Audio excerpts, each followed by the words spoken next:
Hello friends, आप सभी का एक बार फिर से वेलकम है मेरे यूट्यूब चैनल में। आज हम लोग एडमिनिस्ट्रेटिव लॉ के जो एडमिनिस्ट्रेटिव ट्रिब्यूनल की सीरीज यानी कि एक एक वीडियो बनाए जा रहे हैं मेरे थ्रू, उसी में हम प्रशासनिक न्यायाधिकरण की उत्पत्ति और उसके विकास के कारण समझेंगे। यानी एक तरीके से समझ लीजिए, अगर आपको इसके बदले ये क्वेश्चन भी आ जाए कि प्रशासनिक न्यायाधिकरण की विशेषताओं का वर्णन करें तो भी सेम ही क्वेश्चन होगा। ये आपका मेंस और प्रीलिम्स दोनों के हिसाब से ही इम्पोर्टेंट है। तो आइए जानते हैं हम लोग प्रशासनिक न्यायाधिकरण की उत्पत्ति और विकास के क्या कारण थे। तो सबसे पहला पॉइंट यहाँ पे मैंने लिखा है कि आधुनिक लोकहितकारी राज्य जो है वो आम जनता के कल्याण के बारे में ही सोचता है और आम जनता के कल्याण से संबंधित वो बहुत सारे कार्यक्रम चलाने के लिए आगे बढ़ता है। अब इन्हीं कारणों को चलाने के यानी इन्हीं सब कार्यक्रम को पूरा करने के लिए राज्य को बहुत सारी समस्याएं भी देखनी पड़ती है। अब ये सारी समस्या हम अदालतों पे तो छोड़ नहीं सकते। अगर हमने ये सारी समस्या अदालतों पर छोड़ दी तो हम अदालतों का बोझ कम करने के बजाय और बढ़ा देंगे और देखा जाए तो उनके लिए इतने बोझ को संभालना बहुत दिक्कत की बात होगी। तो अब सरकार जो आम आदमी के लिए हित के लिए कदम उठा रही है वो भी कमजोर पड़ जाएंगे अगर हम इस समस्या का समाधान नहीं करते हैं तो इसीलिए इन समस्याओं को सुलझाने के लिए हमें प्रशासनिक न्यायाधिकरण यानी एडमिनिस्ट्रेटिव एडजुडिकेशन को डेवलप करने की जरूरत पड़ी। बहुत जरूरी हो गया। ये सामाजिक आवश्यकता जो है अदालतों की तुलना में बहुत ज्यादा सक्षमता पूर्वक कर पाएंगे। यानी इनमें आम अदालतों की तुलना में काफी ज्यादा कैपेसिटी होती है किसी भी मामले को देखने की। तो ये तो हो गई इनकी पहली खास बात। दूसरी है कि समस्याओं के नीतिगत संशोधनों की जरूरत।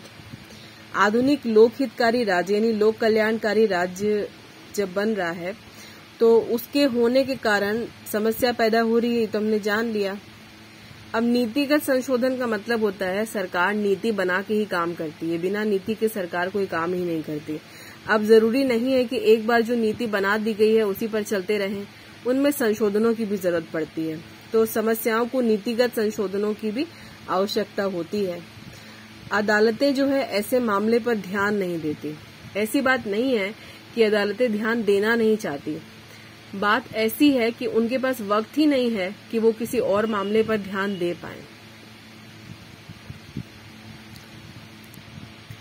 अगर हम अदालतों के दायरे से थोड़ा बाहर निकल के थोड़ा अलग रह करके न्याय निर्णय करने के जो निकाय है, मतलब ऐसा नहीं है कि सिर्फ अदालतें ही न्याय निर्णय करती है, ट्रिब्यूनल भी ये काम करते हैं।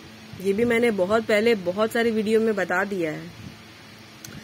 तो इस प्रकार की सुविधा उपलब्ध हो सकती है, मतलब अदालतों के अलावा और जजमेंट देने का काम ट्रिब्यूनल्स का भी है। तो अगर हम अदालतों से बाहर निकल के देखें तो और भी बहुत सारे निकाय और ऐसी बॉडी है जो समस्याओं को सुलझा सकती है।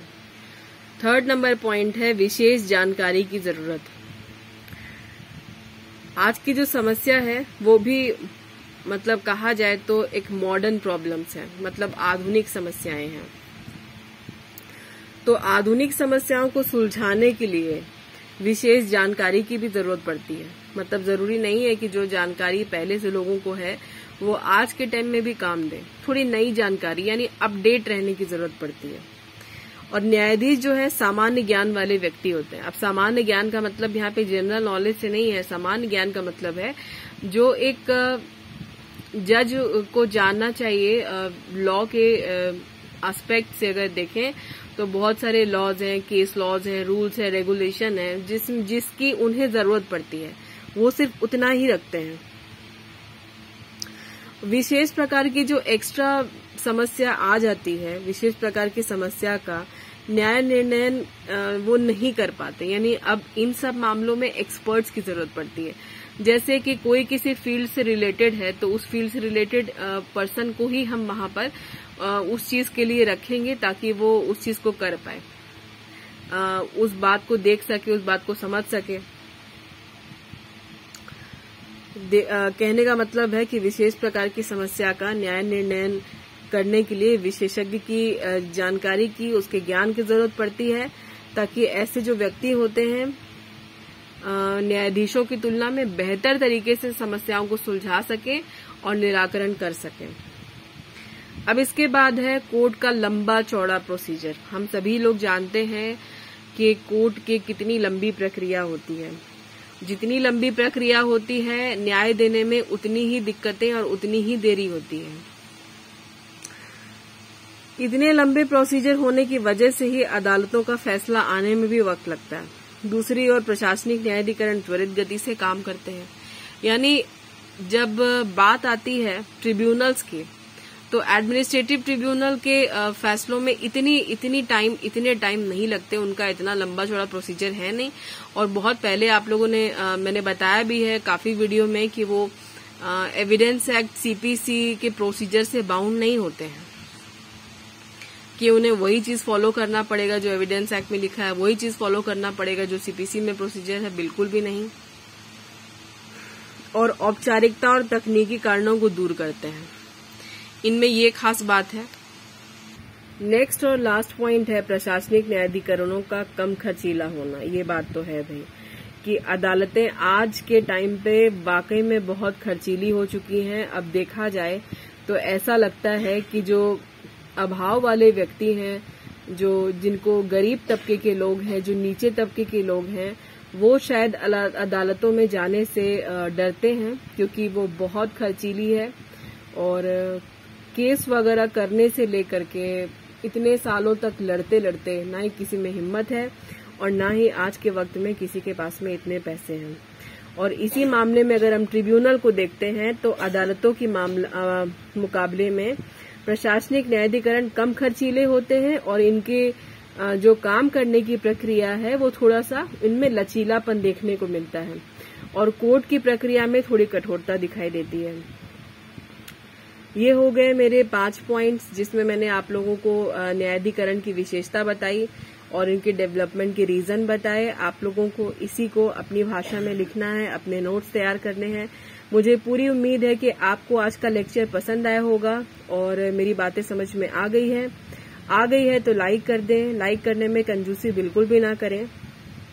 सारे लोग कंजूसी ही करते हैं वैसे, लेकिन मैं रिक्वेस्ट कर रही हूँ कि कंजूसी ना करें। और नहीं पसंद आता है तो डिसलाइक भी कर दें, इसमें भी कोई कंजूसी ना करें, नो प्रॉब्लम। और अगर अभी तक आपने मेरे चैनल को सब्सक्राइब नहीं किया है तो कर लें। बिहार जुडिशरी के एग्जाम को यानी नई वैकेंसी को अब ज्यादा वक्त नहीं है।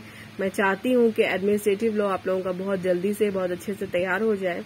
इस वजह से मैं अपडेट करती रहती हूं वीडियो, आप लोग को नोटिफिकेशन आसानी से मिल जाए, इसलिए बेल आइकन प्रेस कर दें और अपने बाकी फ्रेंड्स में भी शेयर करें जो कि इंटरेस्टेड हैं बिहार सिविल जज में आने के लिए।